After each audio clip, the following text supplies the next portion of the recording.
Yeah, I mean, we had a white editor at the Free Press. He was the top editor who was from Iowa. He came from Iowa, comes to this predominantly black city and has ideas of what he wants to do with this newspaper. Well, when the prospect of an emergency manager was coming up in meetings, I was the one that was covering the emergency manager. Who was going to be covering, because I covered City Hall, and I saw city council members violating the Open Meetings Act, meeting with the governor behind closed doors to try to get this emergency manager in, who's unelected, against the wishes of residents. And somebody on Facebook said, on the day that the council was to vote on the emergency manager, said, "The fix is in." I just typed 3 words: "It appears so." I got called into the office, berated, was told again and again we're not to speak critically of the emergency manager in Detroit. And 3 days later, I was fired. And that, to me, and that is why, I mean, I started an independent news site after that, because I was so outraged that one of the biggest stories of my life, I mean, we talk about, just like you were saying earlier in the show, we talk about what's going on with democracy right now and the dangers. This is legitimately taking away people's right to choose their government. And the Free Press was saying, and when I say the Free Press, I should just say Paul Anger, who was the editor there, because there were a lot of people who disagreed with him, said, we're not going to call this anything but oversight, which we know it wasn't. It wasn't oversight. They got rid of resources. They gutted retirees' benefits without any ability of voters to say a damn thing about it. So that, to me, it was it. I mean, I'm done with that type of corporate media, because what does some white guy from Iowa know about the struggles of people in Detroit?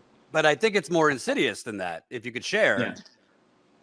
From what we talked about, he felt that if covering it critically, then he felt basically the economy was tanking. That's right. And if the economy in Detroit, and this was like at a time when the economy the country was tanking. It was that's right. 2007, 8, 9, 10, the financial crash. Detroit lost a lot of money as a result of stupid ass government policy that did a lot of those credit default swaps.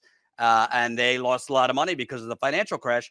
And this editor, instead of thinking like a journalist, he thought like a government official. Yeah. And what did he had said something like, yeah, he said, if Detroit dies, so do we. And when he's saying that, he doesn't mean like literally dying. He's saying that if Detroit's economy collapses, if the city government collapses, if the city's no longer able to pay for services, we at the newspaper are no longer going to be able to survive. And this is Gannett that owns it, the largest print company in the U.S. And this is, a guy who has done that throughout his career, came to Detroit and did the same thing. That's not something you consider when writing a story, is what is it going to do to our newspaper? I've never been told at the Metro Times, no, we shouldn't write about this because we're worried about X and X advertiser. That's just not how it works. And how can anybody trust a newspaper, the state's largest one, when you're allowing the economy to dictate how you're writing a story, when it's something as serious as your democracy at stake? And by the way, I think people should know, because you perhaps don't know, but emergency managers were not just put in Flint. They were put in Detroit, a lot of other cities in Michigan, predominantly black cities.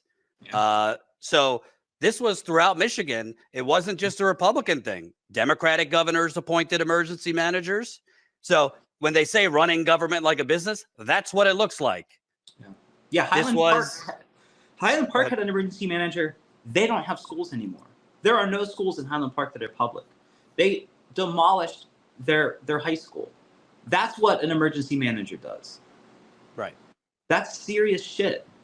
And when you have people in their ivory towers sitting up as an editor saying, from my suburbs, well, it looks pretty fine here. Who gives a shit about the people who have to lose their children's education? It's an easy decision for them. What's going to make our newspaper make the most money? That's sickening. And, I think not just in local media, but national media, I'm sure you would agree, there's something called the narrative. And I think there's been a lot of money poured in to put out a narrative that the Flint water crisis is over. That's right. It's in recovery. Right. Well, Colin, put it back up. This is not the first image I have posted of dirty water now in Flint. This was 2 days ago. That's brown. Okay. Little Miss Flint on the 10-year anniversary posted images holding up brown jugs from water now. It's not citywide like it was 10 years ago, but there's still significant parts of the city that get brown water, that get smelly water, and you don't have to be an expert to understand why. 10 years later, they have not replaced all the damaged pipes. Jesus can bless the water, Steve. It could come out brand new, beautiful from the water plant. But if it's going through still corroded pipes that inside look like a disease is crusting, then stuff's going to leach off and get into the water. Not to mention, they haven't even fully replaced the service lines, which go from your curb into your home. They haven't replaced that, but they haven't touched residents' interior plumbing. So even if the water is great coming into your home, all the residents' interior plumbing is busted because they basically had acid going through their pipes. I don't know. I didn't go to journalism school, and I think that's a plus, frankly. But if I saw that water is still contaminated in Flint, I'd get in the car and I'd drive down there and I'd talk to residents because that's a major story to break. Hey, it's not over. And reporters doing the same thing, right? That they did at the beginning, which is they didn't believe the residents.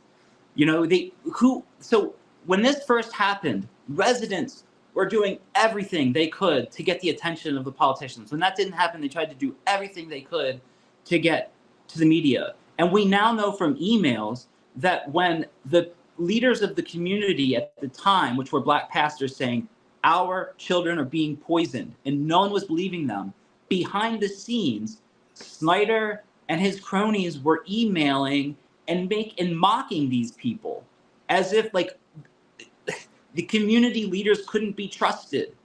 I could not imagine this happen if we had a bunch of white ministers stand up in some affluent suburb and said, our water is brown, we have rashes, people are getting sick. There would be a media circus.